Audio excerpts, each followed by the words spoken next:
14 centuries ago, God sent down to humanity the Quran as a book of guidance.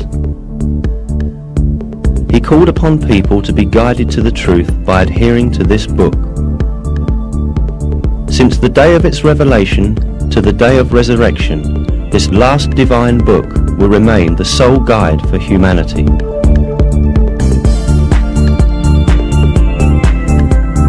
The matchless style of the Quran and the superior wisdom in it are definite evidence that it is the Word of God. In addition, the Quran has many miraculous attributes proving that it is a revelation from God.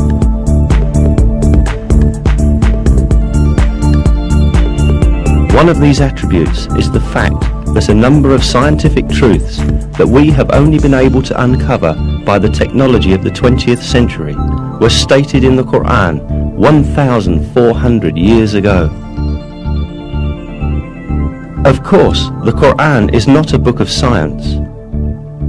However, many scientific facts that are expressed in an extremely concise and profound manner in its verses have only been discovered with the technology of the 20th century.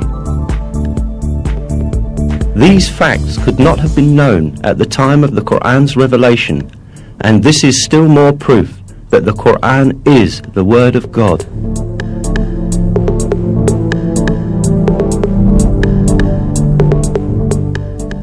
In order to understand the scientific miracle of the Quran, we must first take a look at the level of science at the time when this holy book was revealed.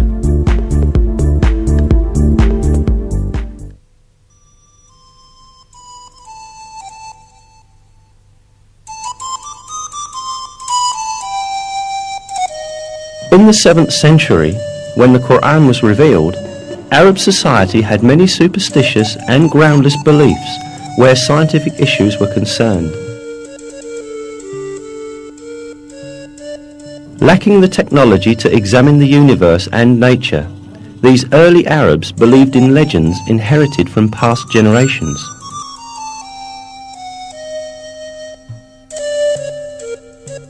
They supposed, for example, that mountains supported the sky above. They believed that the world was flat and that there were high mountains at both its ends. It was thought that these mountains were pillars that kept the vault of heaven high above.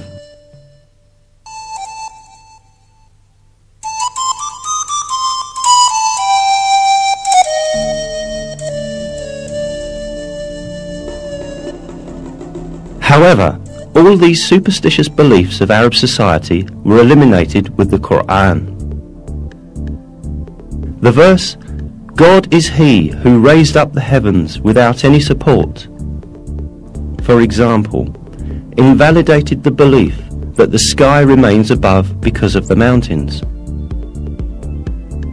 In many other subjects, important facts were revealed at a time when no one could have known them.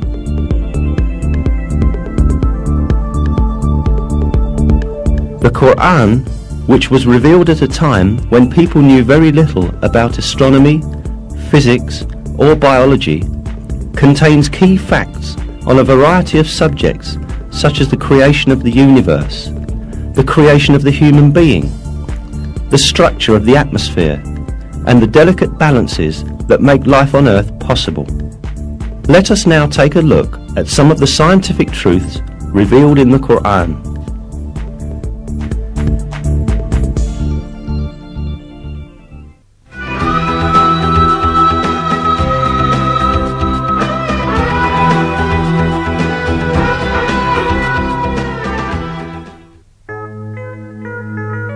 The origin of the universe is described in the Quran in the following verse.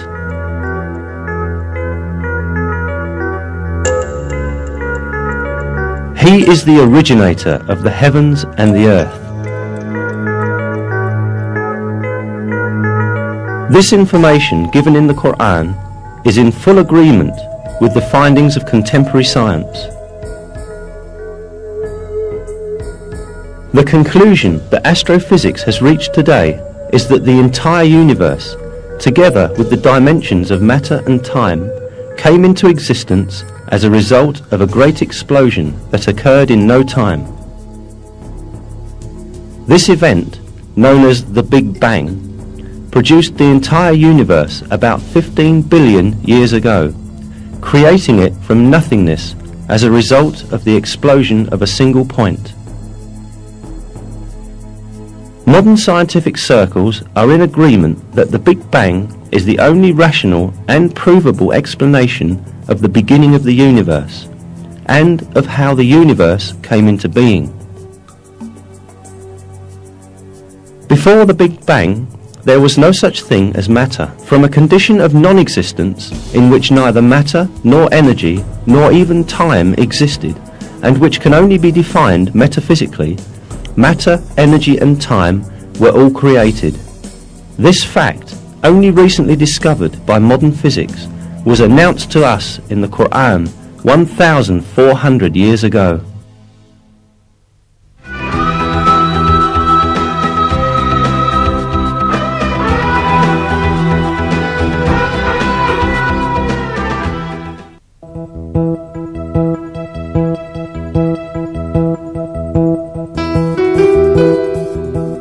In the Quran, which was revealed 14 centuries ago, at a time when the science of astronomy was still primitive, the expansion of the universe was described like this.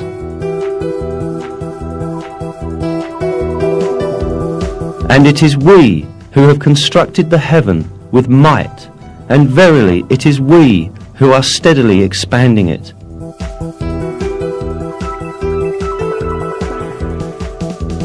The word heaven, as stated in this verse, is used in various places in the Quran with the meaning of space and universe. Here again, the word is used with this meaning. In other words, in the Quran, it is communicated that the universe expands. And this is the very conclusion that science has reached today. Until the dawn of the 20th century, the only view prevailing in the world of science was that the universe has a constant nature, and it has existed since infinite time. The research, observations and calculations carried out by means of modern technology, however, revealed that the universe in fact had a beginning, and that it constantly expands. At the beginning of the 20th century, the Russian physicist Alexander Friedmann and the Belgian cosmologist Georges Lemaitre theoretically calculated that the universe is in constant motion and that it is expanding. This fact was proved also by observational data in 1929. While observing the sky with a telescope, Edwin Hubble, the American astronomer, discovered that the stars and galaxies were constantly moving away from each other.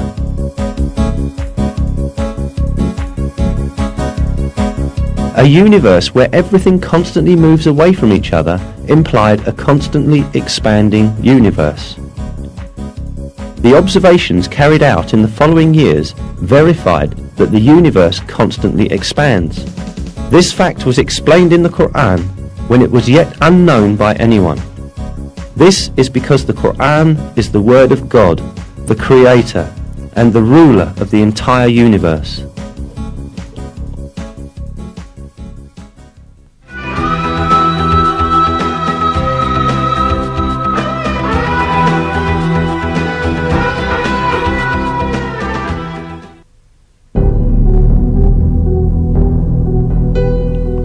While referring to the sun and the moon in the Quran, it is emphasized that each moves in a certain orbit.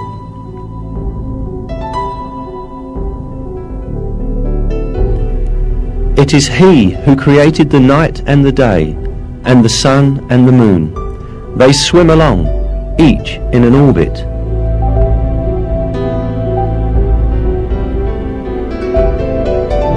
It is mentioned in another verse too, that the sun is not static, but moves in a certain orbit.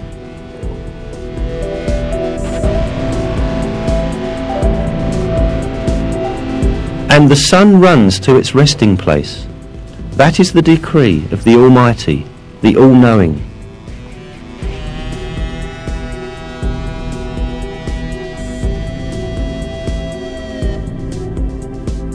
These facts, communicated in the Quran, have been discovered by astronomical observations in our age. According to the calculations of experts on astronomy, the Sun is travelling at the enormous speed of 720,000 kilometres an hour in the direction of the star Vega in a particular orbit called the solar apex. This means that the Sun travels roughly 17,280,000 kilometres a day. Along with the Sun, all planets and satellites within the gravitational system of the Sun also travel the same distance. In addition, all the stars in the universe are in a similar planned motion. That the entire universe is full of paths and orbits such as this one is inscribed in the Quran as follows: by the sky full of paths and orbits.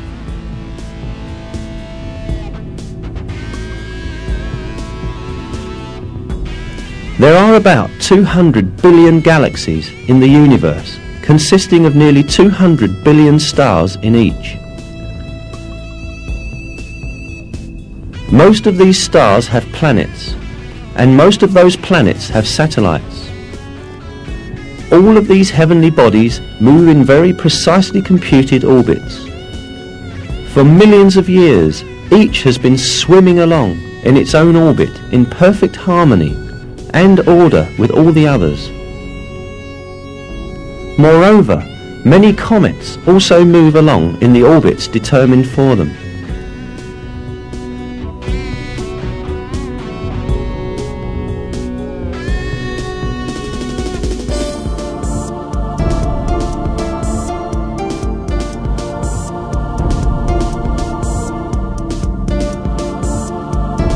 The orbits in the universe do not only belong to celestial bodies.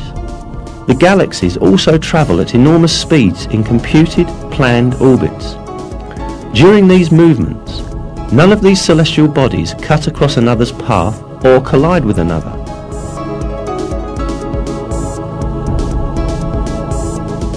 Indeed, it has been observed that some galaxies pass through each other with none of their components touching each other. Surely, at the time the Quran was revealed, humankind did not possess today's telescopes or advanced observation technologies to observe space in a range of millions of kilometres, nor the modern knowledge of physics or astronomy. Therefore, at that time, it was not possible to determine scientifically that space is full of paths and orbits, as stated in the verse. However, this was openly declared to us in the Quran that was revealed at that time, because the Quran is the Word of God.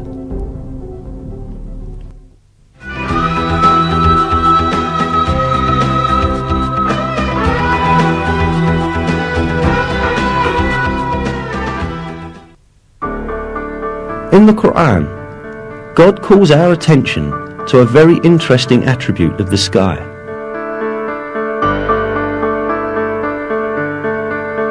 We made the sky a preserved and protected roof, yet still they turn away from our signs.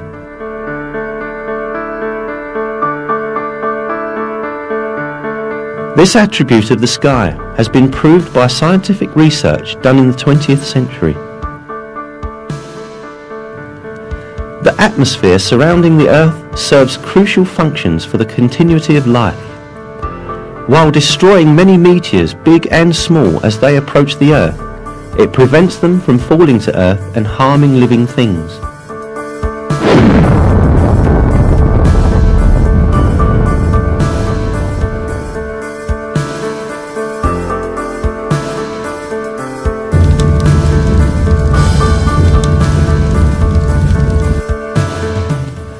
In addition, the atmosphere filters the light rays coming from space that are harmful to living beings. Interestingly, the atmosphere lets only harmless and useful rays, visible light, near ultraviolet light, and radio waves pass through. All of this radiation is vital for life. Near ultraviolet rays, which are only partially let in by the atmosphere, are very important for the photosynthesis of plants and for the survival of all living beings. The majority of the intensive ultraviolet rays emitted from the sun are filtered out by the ozone layer of the atmosphere, and only a limited and essential part of the ultraviolet spectrum reaches the Earth.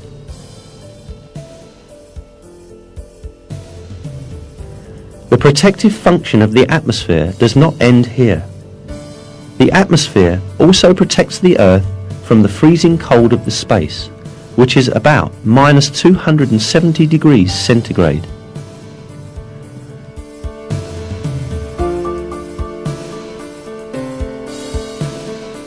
It is not only the atmosphere that protects the Earth from harmful effects. In addition to the atmosphere, the Van Allen belt, a layer caused by the magnetic field of the Earth, also serves as a shield against the harmful radiation that threatens our planet.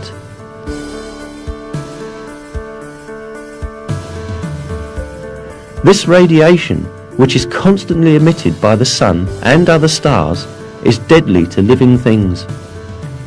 If the Van Allen belt did not exist, the massive outbursts of energy called solar flares that occur frequently in the Sun would destroy all life on Earth. The energy transmitted in just one of these flashes detected in recent years was calculated to be the equivalent to 100 billion atomic bombs, similar to the one dropped on Hiroshima.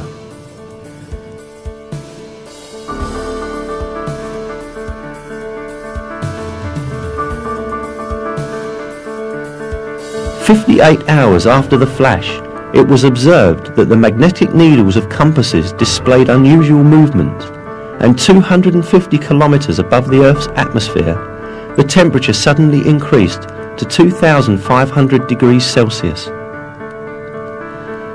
In short, a perfect system is at work high above the Earth. It surrounds our world and protects it against external threats. Scientists only learned about it recently, yet centuries ago we were informed in the Quran about the world's atmosphere functioning as a protective shield.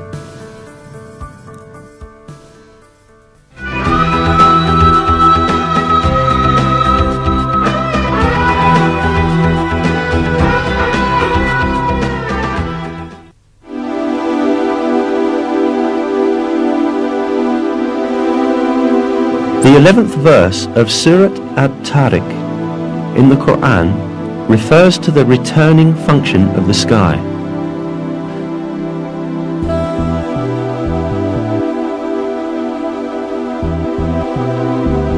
By heaven with its cyclical systems.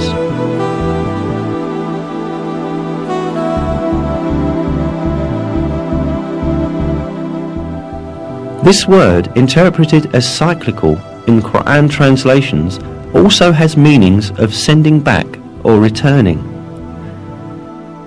As known, the atmosphere surrounding the Earth consists of many layers. Each layer serves an important purpose for life's benefit. Research has revealed that these layers have the function of turning the materials or rays they are exposed to back into space or back down to Earth. Now let us examine with a few examples this recycling function of the layers encircling the Earth. The troposphere, 13 to 15 kilometers above the Earth, enables water vapor rising from the surface to be condensed and turned back down to the Earth as rain. The ozone layer, at an altitude of 25 kilometers, reflects harmful radiation and ultraviolet light coming from space and turns both back into space. The ionosphere reflects radio waves broadcast from the Earth back down to different parts of the world, just like a passive communications satellite, and thus makes wireless communication, radio and television broadcasting possible over long distances. The fact that this property of the sky's layers, which could only be scientifically discovered recently, was declared centuries ago in the Quran, once again demonstrates that the Quran is the Word of God.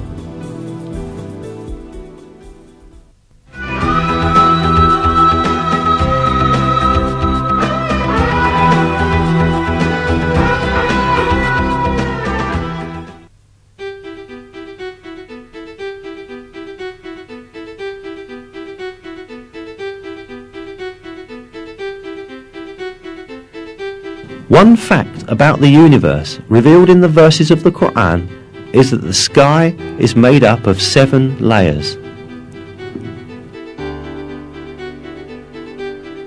It is He who created everything on the earth for you and then directed His attention up to heaven and arranged it into 7 regular heavens. He has knowledge of all things. Then He turned to heaven when it was smoke. In 2 days He determined them as 7 heavens and revealed in every heaven its own mandate. The word heavens, which appears in many verses in the Quran, is used to refer to the sky of the earth as well as the entire universe. Given this meaning of the word, it is seen that the earth's sky, or the atmosphere, is made up of 7 layers. Indeed, today it is known that the world's atmosphere consists of different layers that lie on top of each other. Furthermore, it consists, just as is described in the Quran, exactly of 7 layers. In a scientific source, the subject is described as follows. Scientists have found that the atmosphere consists of several layers. The layers differ in such physical properties as pressure and the types of gases. The layer of the atmosphere closest to Earth is called the troposphere. It contains around 90% of the total mass of the atmosphere. The layer above the troposphere is called the stratosphere. The ozone layer is part of the stratosphere, where absorption of ultraviolet rays occurs. The layer above the stratosphere is called the mesosphere. The thermosphere lies above the mesosphere. The ionized gases form a layer within the thermosphere called the ionosphere. The outermost part of Earth's atmosphere extends from about 480 kilometers out to 960 kilometers. This part is called the exosphere.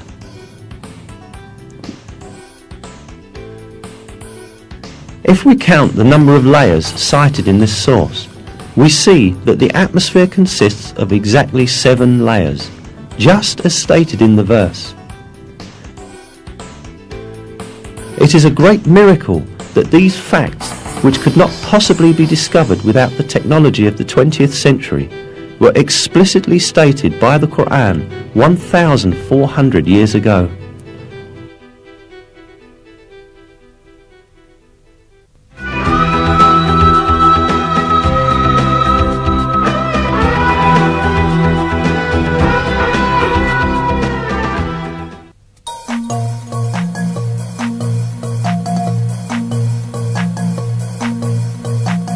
The Quran draws attention to a very important geological function of mountains. We placed firmly embedded mountains on the earth so that it would not move under them.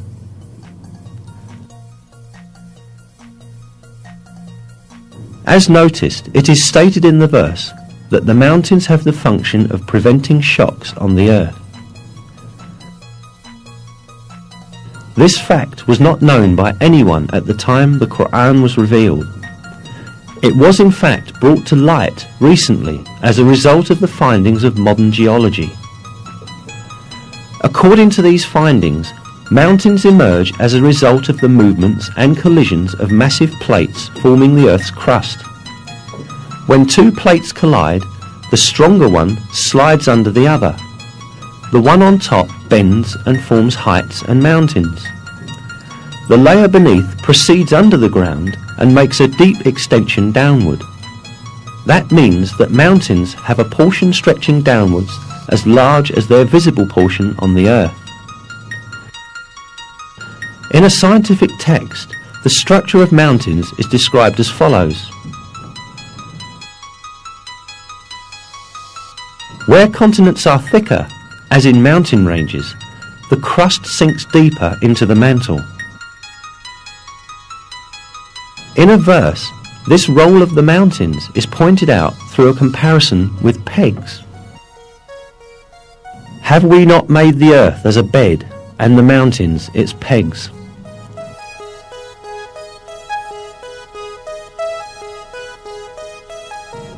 Mountains, in other words, clench the plates in the earth's crust together by extending above and beneath the earth's surface at the conjunction points of these plates. In this way, they fix the earth's crust and prevent it from drifting over the magma stratum or among its plates. Briefly, we may liken mountains to nails that keep wood pieces together. This fixing function of the mountains is defined in scientific literature with the term isostasy. Isostasy means the following. Isostasy, general equilibrium in the Earth's crust, maintained by a yielding flow of rock material beneath the surface under gravitational stress. This vital role of mountains that was discovered by modern geology and seismic research was revealed in the Quran centuries ago as an example of the supreme wisdom in God's creation. We placed firmly embedded mountains on the earth so that it would not move under them.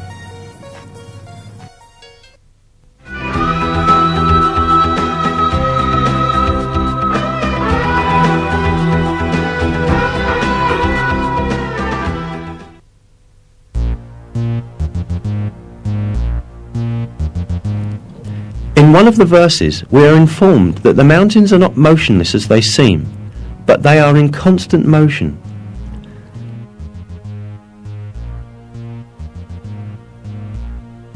You will see the mountains you reckoned to be solid going past like clouds. Such is the artistry of God, who disposes of all things in perfect order. Surely He is aware of what you do.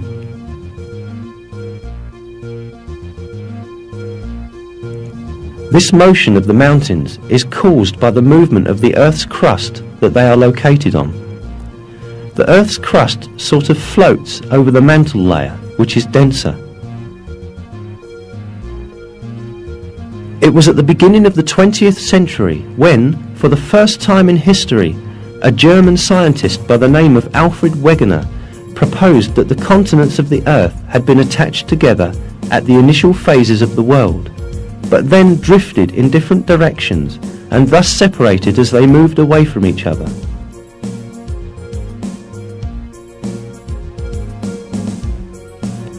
Geologists understood that Wegener was right only in the 1980s, 50 years after his death.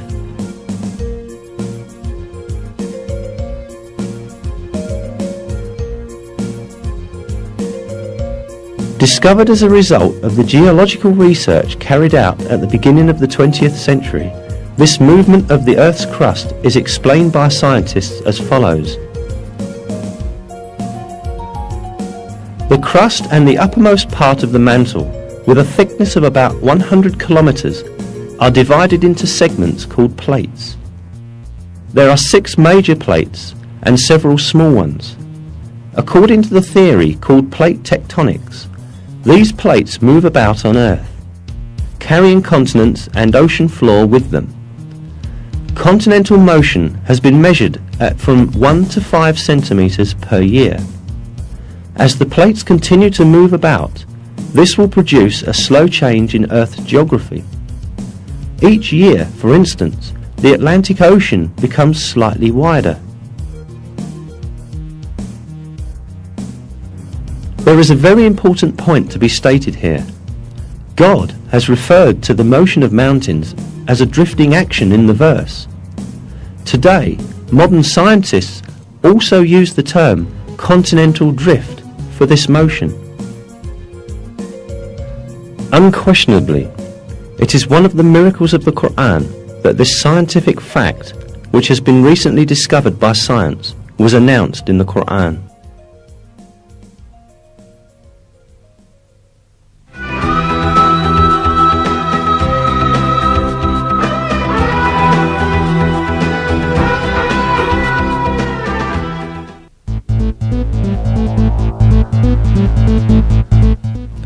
Iron is one of the elements highlighted in the Quran. In Surat Al-Hadid, meaning iron, we are informed,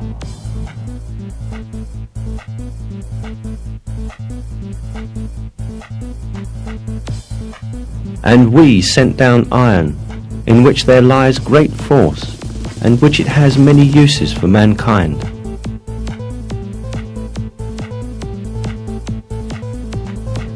The word "sent down," particularly used for iron in the verse, could be thought of having a metaphorical meaning to explain that iron is given to the service of people. But when we take into consideration the literal meaning of the word, which is being physically sent down from the sky, we realize that this verse implies a very significant scientific miracle.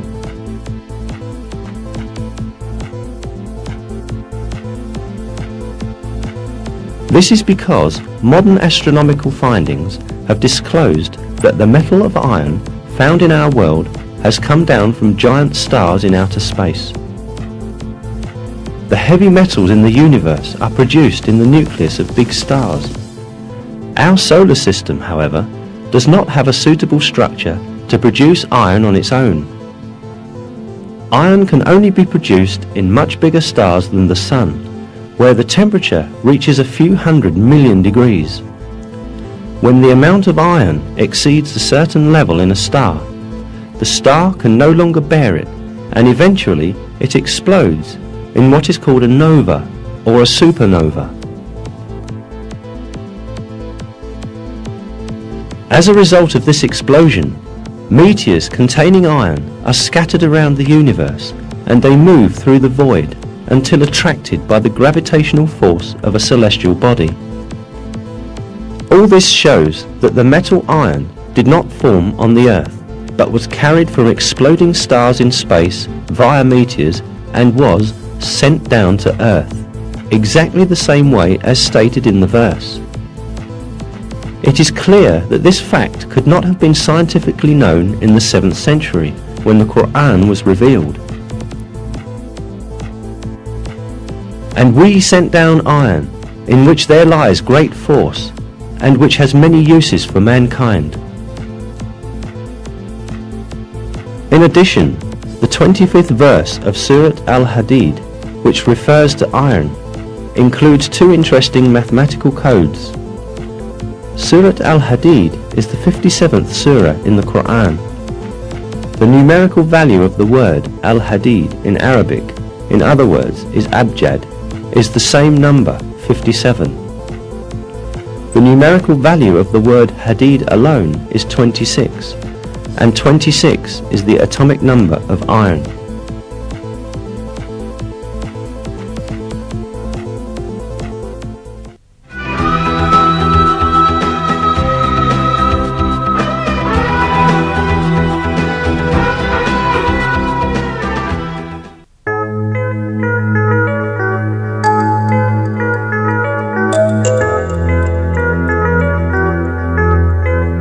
In a verse of the Quran, the fecundating characteristic of the winds and the formation of rain as a result are mentioned. "And we sent the fecundating winds, then caused water to descend from the sky, therewith providing you with water in abundance."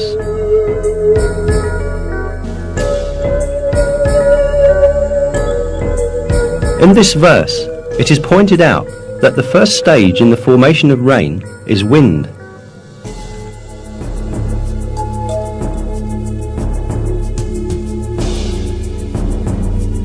Until the beginning of the 20th century, the only relationship between the wind and the rain that was known was the wind's driving clouds.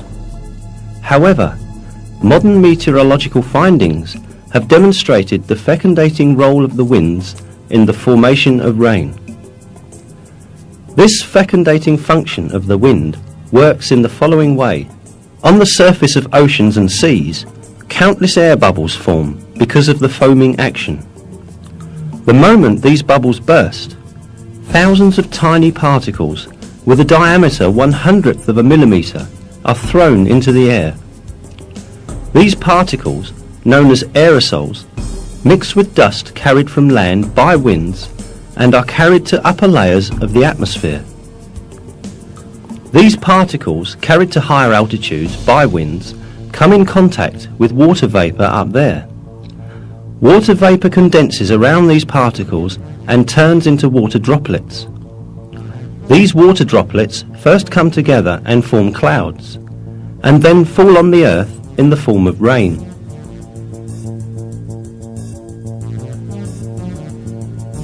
As seen, winds fecundate the water vapour floating in the air with the particles they carry from the sea, and eventually help the formation of rain clouds.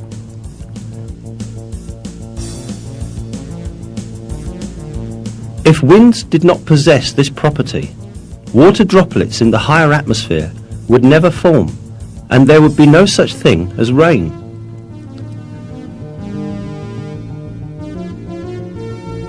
The most important point here is that this critical role of the winds in the formation of rain was stated centuries ago in a verse of the Quran, at a time when people knew almost very little about natural phenomena.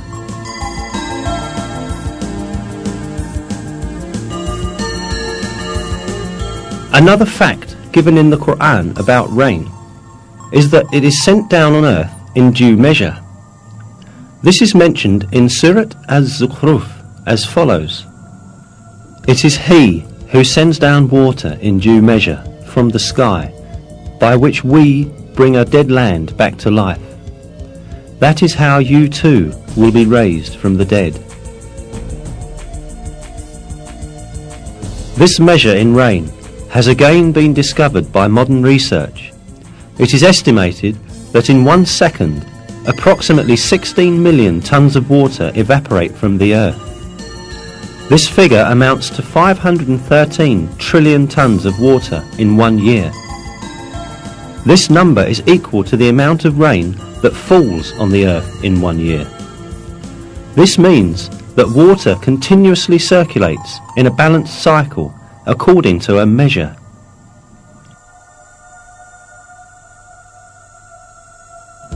Life on Earth depends on this water cycle. Even if people had used all the technology in the world, they would not be able to produce this cycle artificially. Even a minor deviation in this amount would very soon give rise to a major ecological imbalance that would bring about the end of life on Earth. Yet, this never happens, and the rain keeps falling every year in exactly the same amount, just as is revealed in the Quran.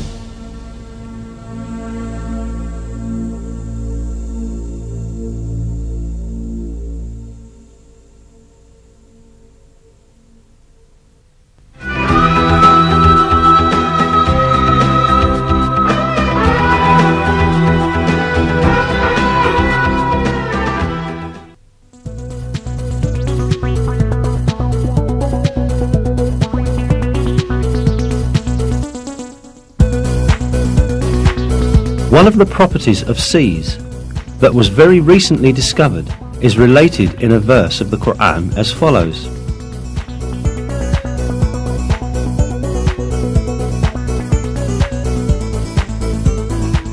He has let loose the two seas, converging together, with a barrier between them. They do not break through. This property of the seas that converge together yet do not mingle with one another at all has been very recently discovered by oceanographers.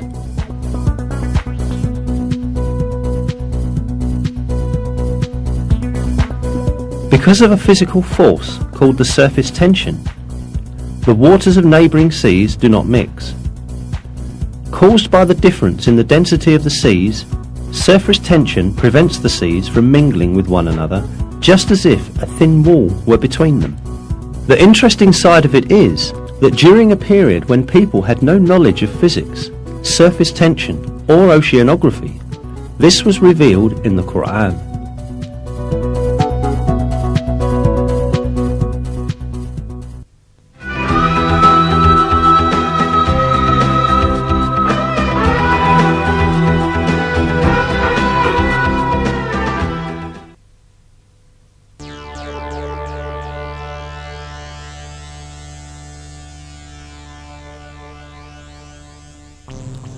Until fairly recently, it was thought that a baby's sex was determined by the mother's cells.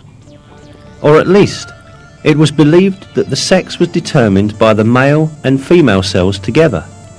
But we are given a different kind of information in the Quran, where it is stated that masculinity or femininity is created out of the sperm poured forth into the womb. That he created pairs, male and female, out of a drop of sperm, as it is poured forth. The improving disciplines of genetics and molecular biology have scientifically validated the accuracy of this information given by the Quran. And what we see, but a dream. It is now understood that sex is determined by sperm cells coming from the male, and that the female has no role in this process.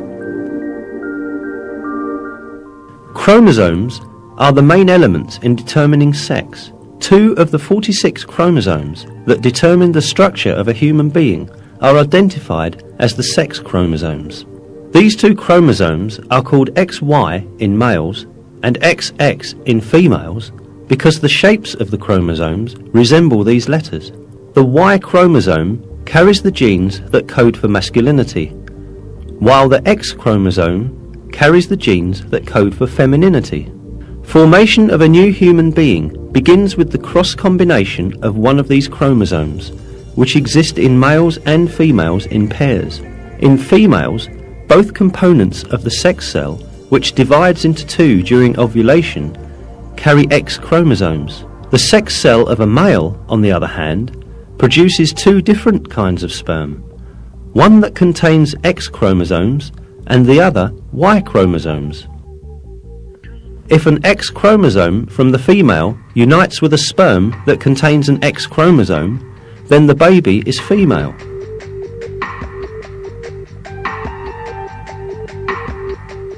If it unites with the sperm that contains a Y chromosome, the baby is male.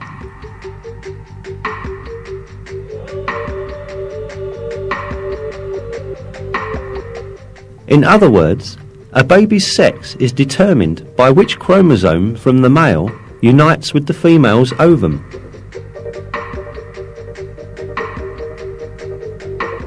None of this was known until the discovery of genetics in the 20th century. Indeed, in many cultures, it was believed that a baby's sex was determined by the female's body. That was why women were blamed when they gave birth to girls.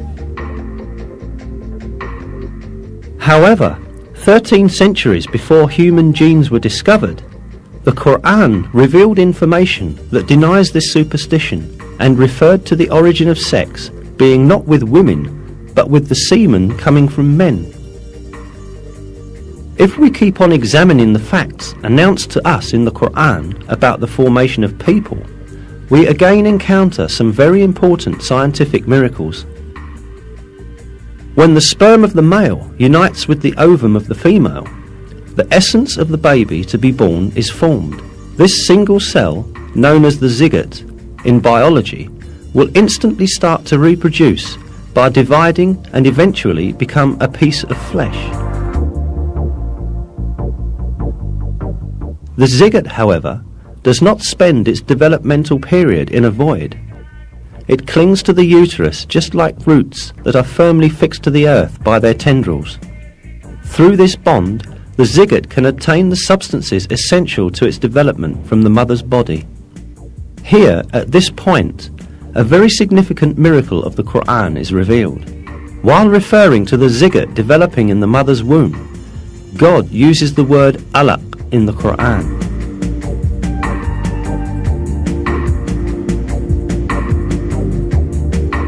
Recite, in the name of your Lord, who created man from alaq. Recite, and your Lord is the most generous.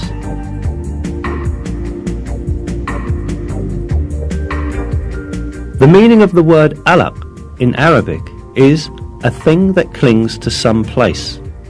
The word is literally used to describe leeches that cling to a body to suck blood.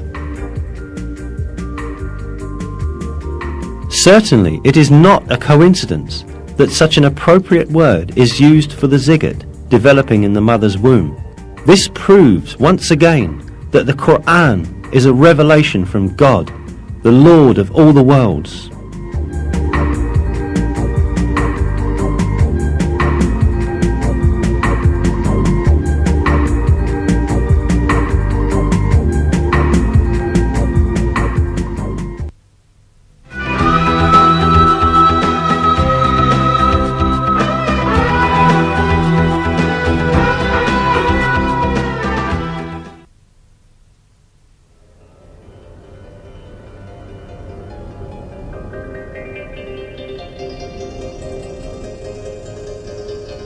While it is told in the Quran that it is easy for God to bring man to life after death, the fingerprint of man is particularly emphasized.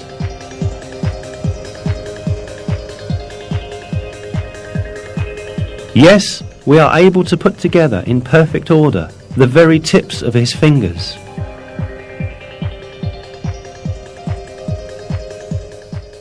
The emphasis on fingerprints has a very special meaning.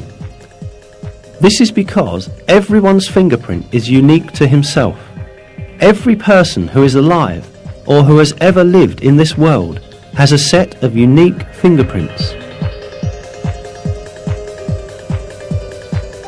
That is why fingerprints are accepted as a very important identity card, exclusive to its owner and used for this purpose around the world.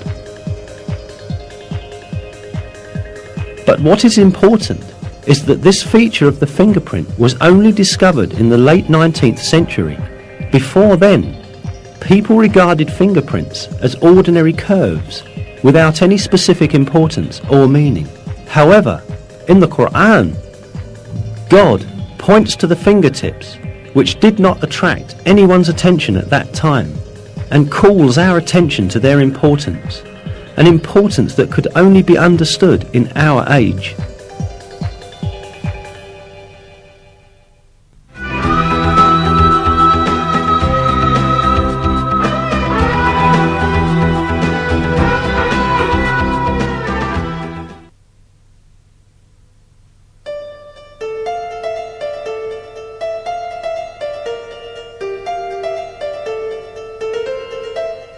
Another important aspect of the information mentioned in the verses of the Quran is the developmental stages of a human in the mother's womb.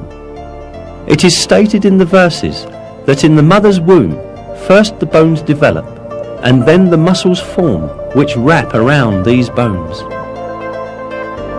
We then formed the drop into a clot, and formed the clot into a lump, and formed the lump into bones, and clothed the bones in flesh, and then brought him into being as another creature. Blessed be God, the best of creators.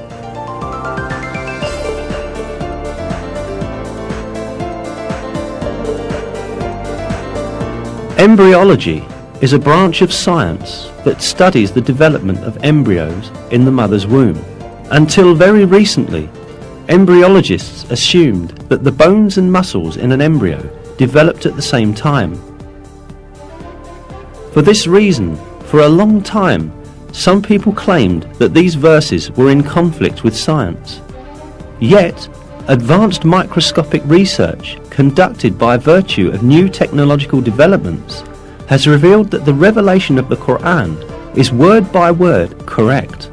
These examinations at the microscopic level showed that the development inside the mother's womb takes place in just the way it is described in the verses. First, the cartilage tissue of the embryo ossifies. Then, muscular cells that are selected from among the tissue around the bones come together and wrap around these bones. This event is described in a scientific publication with the following words. During the 7th week, the skeleton begins to spread throughout the body, and the bones take their familiar shapes. At the end of the 7th week, and during the 8th week, the muscles take their positions around the bone forms.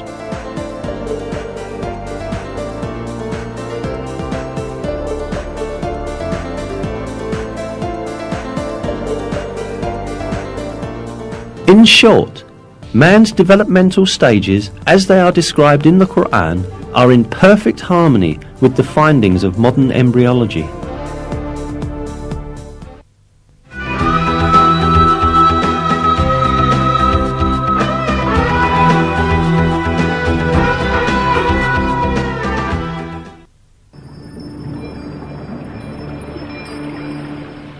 In the Quran, it is related that man is created in a 3-stage process in the mother's womb.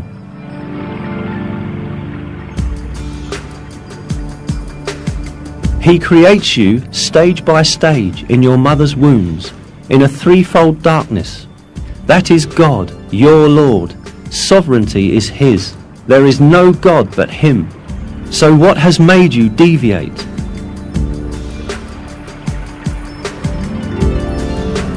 As will be understood, it is pointed out in this verse that a human being is created in the mother's womb in 3 distinct stages. Indeed, modern biology has revealed that the baby's embryological development takes place in 3 distinct regions in the mother's womb. Today, in all of the embryological textbooks studied in the faculties of medicine, this subject is taken as an element of basic knowledge. For instance, in Basic Human Embryology, a fundamental reference text in the field of embryology, this fact is stated as follows. The life in the uterus has 3 stages: pre-embryonic, first 2.5 weeks, embryonic, until the end of the 8th week, and fetal, from the 8th week to labour. These phases refer to the different developmental stages of a baby. Information on the development in the mother's womb became available only after observations done with modern devices. Yet, just like many other scientific facts, these pieces of information are imparted in the verses of the Quran in a miraculous way. The fact that such detailed and accurate information was given in the Quran at a time when people had scarce information on medical matters is clear evidence that the Quran is not the word of man, but the word of God.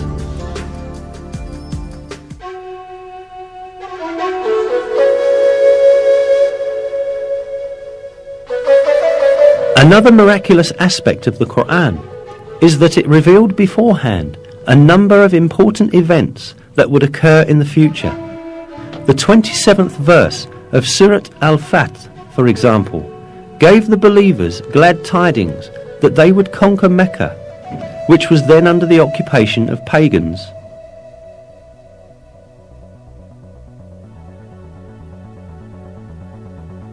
God has confirmed His messenger's vision with truth.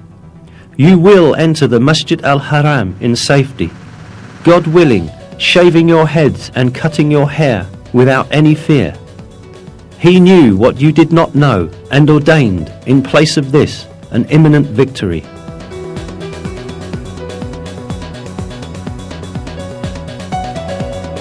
In close consideration, the verses seem to announce yet another victory that will take place before the victory of Mecca. Indeed, as stated in the verse, the believers first conquered the Kaaba fortress, which was under the control of the Jews, and then entered Mecca.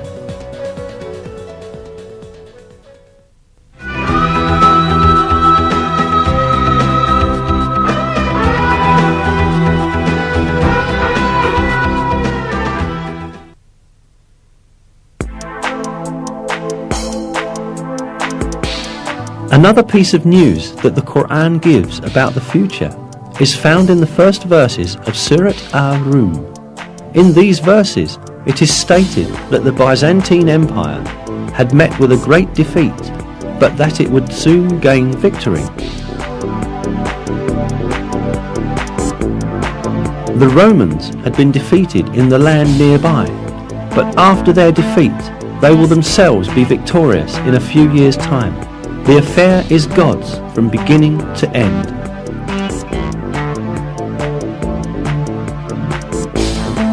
These verses were revealed around 620 CE, almost 7 years after the severe defeat of Christian Byzantium at the hands of the Persians, when the Byzantines lost Jerusalem. Yet it was related in the verses that Byzantium would shortly be victorious. In fact, Byzantium had then suffered such heavy losses that it seemed impossible for it even to maintain its existence, let alone be victorious again. Not only the Persians, but also Avars, Slavs and Lombards posed serious threats to the Byzantine Empire. The Avars had come as far as the walls of Constantinople. The Byzantine Emperor Heraclius had ordered the gold and silver in churches to be melted and turned into money in order to meet the expenses of the army. Many governors had revolted against Emperor Heraclius, and the empire was on the point of collapse. Mesopotamia, Cilicia, Syria, Palestine, Egypt and Armenia, which earlier belonged to Byzantium, were invaded by the idolater Persians. In short, everyone was expecting the Byzantine Empire to be destroyed. But right at that moment, the first verses of Surat Ar-Rum were revealed, announcing that Byzantium would gain triumph in a few years' time. Around 7 years after the revelation of the first verses of Surat Ar-Rum, in December 627 CE, a decisive battle between Byzantium and Persian Empire was fought at Nineveh, and this time the Byzantine army surprisingly defeated the Persians. A few months later, the Persians had to make an agreement with Byzantium, which obligated them to return the territories they had taken from them. At the end, the victory of the Romans, proclaimed by God in the Quran, miraculously came true. Another miracle revealed in these verses is the announcement of a geographical fact that could not be discovered by anyone in that period. In the third verse of Surat Ar-Rum, we are informed that the Romans had been defeated in the lowest region of the earth. This expression, Adna el-Ard in Arabic, is interpreted as a nearby place in many translations. Yet, this is not the literal meaning of the original statement, but rather a figurative interpretation of it. The word Edna in Arabic is derived from the word Deni, which means low, and Ard, which means world. Therefore, the expression Edna el-Ard means the lowest place on the earth. Most interestingly, crucial stages of the war fought between the Byzantine Empire and the Persians, when the Byzantines were defeated and lost Jerusalem, had really taken place at the lowest point on earth. This specified region is the basin of the Dead Sea, which is situated at the intersection point of the lands belonging to Syria, Palestine and Jordan. The Dead Sea, lying at 395 meters below sea level, is the lowest region of the earth. This means that the Byzantines were defeated at the lowest part of the world, just as is stated in the verse. The most interesting point lies in the fact that the altitude of the Dead Sea could only be measured with modern measurement techniques. Before that, it was impossible for anyone to know that it was the lowest region on the surface of the earth. Yet, this region was stated to be the lowest point on the earth in the Quran. Hence, this provides another evidence that the Quran is divine revelation.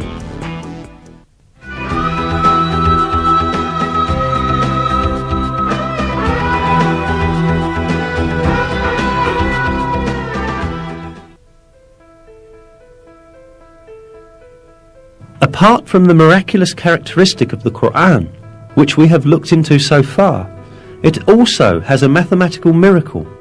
An example of this is the numbers of repetitions of some words in the Quran.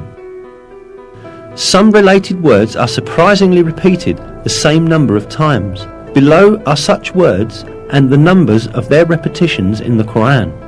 The word day is repeated 365 times in singular form, while its plural and dual forms, days, together are repeated 30 times. The number of repetitions of the word moon is 12. The word punishment is repeated 117 times, while the expression forgiveness, which is one of the basic principles of the Quran, is repeated exactly twice as many times. The number of times the words world and hereafter are repeated is also the same, 115.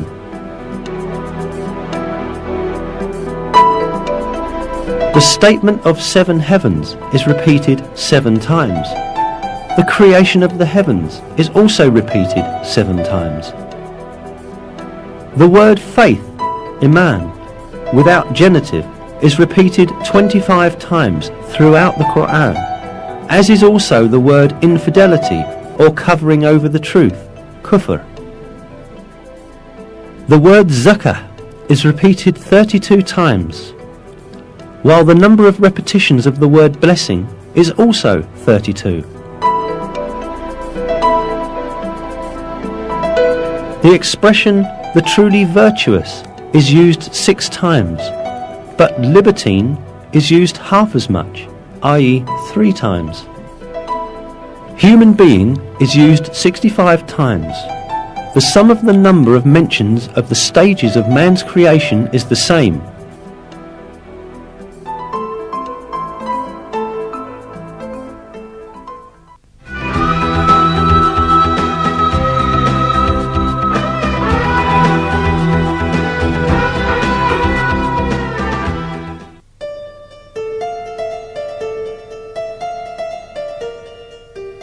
All that we have seen so far shows us an apparent fact.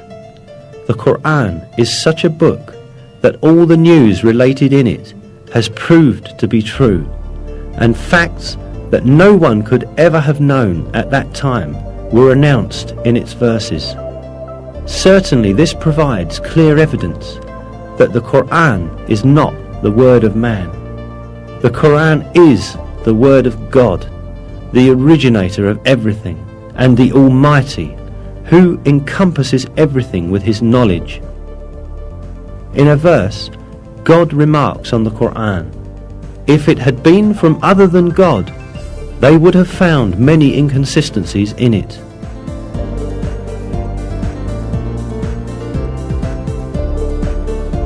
Not only are there no inconsistencies in the Quran, every piece of information it contains reveals the miracle of this divine book more and more each day. What falls to man is to hold fast to this divine book revealed by God and receive it as his one and only guide. In one of the verses, God calls out to us, "And this is a book we have sent down and blessed, so follow it and have fear of God, so that hopefully you will gain mercy."